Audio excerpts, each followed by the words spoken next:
Is giving up smoking maybe one of your New Year's resolutions? Well, smoking is proving to be a hard habit to break. Cancer Research UK is warning of 1 million more cancer cases by 2040 if nothing changes. And they're also calling for a consultation to raise the age of sale of tobacco. Now, do you remember those pretty gruesome adverts from a few years ago trying to get people to quit? Let's take a look. Every 15 cigarettes you smoke will cause a mutation. If you could see the damage, you'd stop. Well, according to Cancer Research UK, data up to 2018 showed the government was 7 years off track from meeting its 2030 smoke-free target. The latest data suggests if recent trends continue, the target will now not be met until 2039, while smoking rates are declining. In order to reach this goal, smoking rates need to drop around 70% faster. Failure to do so could lead to around 1 million cancer cases in the UK between now and 2040. This is what Dr. Ian Walker from Cancer Research told me earlier.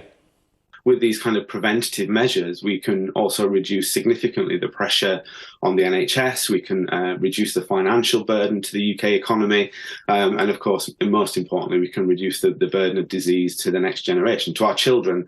And, what we're not proposing is vilifying existing smokers. This is about providing an environment that really sees, our children not being exposed to tobacco and to cigarettes. Our correspondent Matthew Thompson is with me. Matthew has never smoked and never intends to start smoking, do you? Indeed. You were telling me earlier.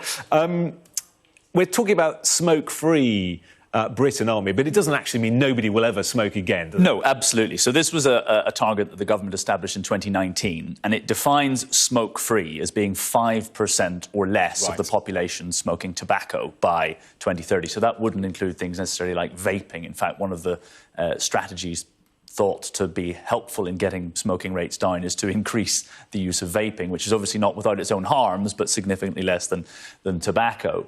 The point being, and that's what Cancer Research UK are saying today, is that the rates of smoking are dropping, but they're not dropping nearly fast enough. The latest information we have from about 2019 is that about 14% of the population smokes as it is.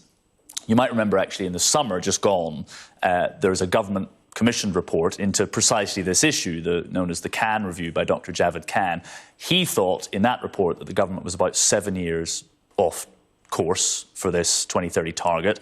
So the implication from today's research from Cancer Research UK would be that they are slipping yet further behind, and so more work needs to be done. There was a series of recommendations in that Khan Review. You might remember that the headline one was essentially that they should increase the age of sale of tobacco from 18 by 1 year every year until such time as nobody in the UK is able to buy any tobacco at all. It's a New Zealand model, isn't it? Exactly, and it has had some success elsewhere. And the point of it is it wouldn't stop people buying tobacco who were smokers, but it would just be phased out and the rate of age of sale would increase with their own age, if you see what I mean.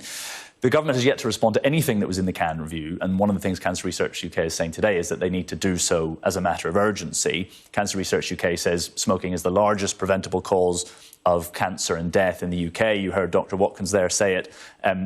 Stopping smoking would have a myriad of public health benefits. The government's committed to it in principle by having this smoke-free target. In practice, they're lagging somewhat behind. They have responded, incidentally, to the Cancer Research UK report today. The government said in a statement that it remains committed to this smoke-free ambition by 2030. The action we're taking means smoking rates in England are at an all-time low. And they have said they will respond to the Khan Review in due course. Yeah, really hard to give up smoking, isn't it? Especially given the pandemic and the cost of living crisis. People are stressed and, reach out for a cigarette, don't they, when they're stressed. So good luck if you are trying to quit. Thank you very much, Matthew.